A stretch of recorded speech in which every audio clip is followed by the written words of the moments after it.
I'm here at Ikhilov Hospital in the rehabilitation center.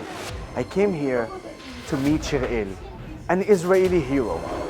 She was at the Nova party on the 7th of October and she was shot by Hamas terrorists. She has an unbelievable story. Come with me.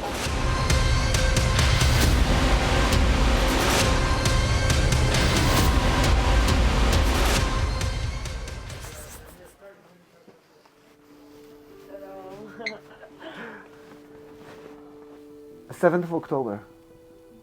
You were there. Yeah, What were you doing there? I was at the party. Walk me through 6:30 a.m. Hamas starting to launch rockets towards Israel, towards the party as well. What do you do? At that moment, I was alone because at parties I usually just go around a lot, and there was a lot of stress coming up in the air. And I remember seeing a friend of mine that I didn't come to the party with. He was like, "Come with me." So we go on the ground, we cover our heads, and we're waiting for everything to calm down. Then what happened? So we did that, and I called my dad, and he was on the phone with me. And we're waiting, and my friends were convincing me. They were on the phone as well. It was like this for a little while until I was like, okay, they won't stop. They're all in the car. I have to go. So my friend was like, I'm coming to get you. I ran to her. We ran together. We found the car. So let me just explain how it is. You go out of the party and you have a road, 232. And then you either take left, which is north, right to the south. And you've already took left, going towards north. What happened? Why didn't you escape? Because Hamas put a barrier.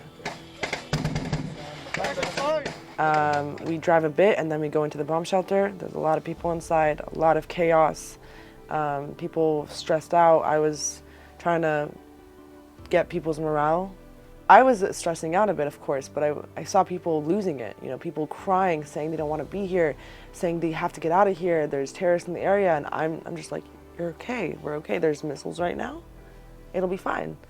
Roughly how many people were inside the bomb shelter? I think about 30. About 30. Yeah. Then we hear the gunshots outside, shouts in Arabic, and then they come in. They came into the bomb shelter? They came in. There's no doors, so they can just come in whenever they want. And I was on the ground with my legs bent. A lot of people were standing up, and they started shooting at everyone. And, you know, an instinct of a human being when they're being shot is to run. So basically what happened, there's nowhere to run. You go to the end of the bomb shelter. So everyone just fell on me and basically dying on me, you know? And at that moment, I was very, very responsive. I got into survival mode. What's going through your mind? My parents. Are they on the line?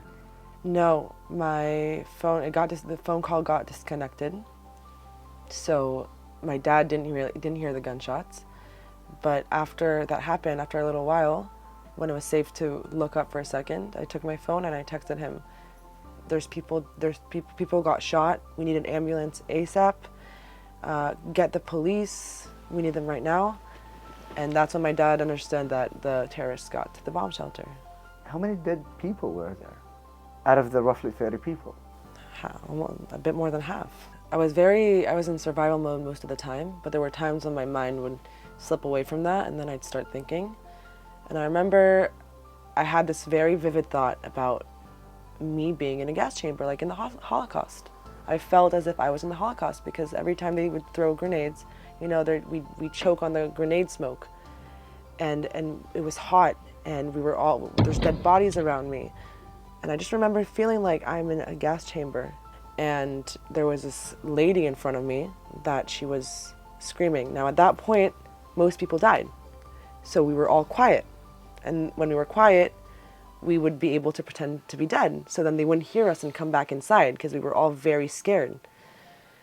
But then her face started blowing up as if sort of like a infection in her body from the bullets. I don't even know. Maybe her system's collapsing inside. And we all remember her screaming, "Look what's happening to me, look what's happening to me." And I didn't say this, but you know, people said, "Be quiet." For how long you stayed in that bomb shelter? 7 hours. 7 hours with more than 15 dead bodies? Yep. With a bullet Yep. that what, hit your knee? It hit my knee and it broke both my knee and my calf. I was just wondering, were the terrorists, Hamas terrorists, did they try to make sure, like during the 7 hours that you were in that bomb shelter, did they try to come and to make sure that everybody is dead once in every while? Yeah, they came back all the time. Did you thought about the fact that you could have been, that you're going to die? Yeah, yeah. I was ready, I told myself I was ready for them to come and kill me. Until one of the girls said that her dad was going to come rescue us. The Israeli people, and there's a lot of people in the world as well, not only think, but knows that you are a hero, and you should be proud of yourself. Being 7 hours in such unbelievable conditions like this, it's not something for human beings. No. And still surviving and seeing you from time to time even put a smile on your face, that's the biggest win over those terrorists. Yeah. Any message to the Israeli people? We're strong. We're very strong. And Am Yisrael Chai. And I think this is exactly the time we can finish this video. Am Yisrael Chai.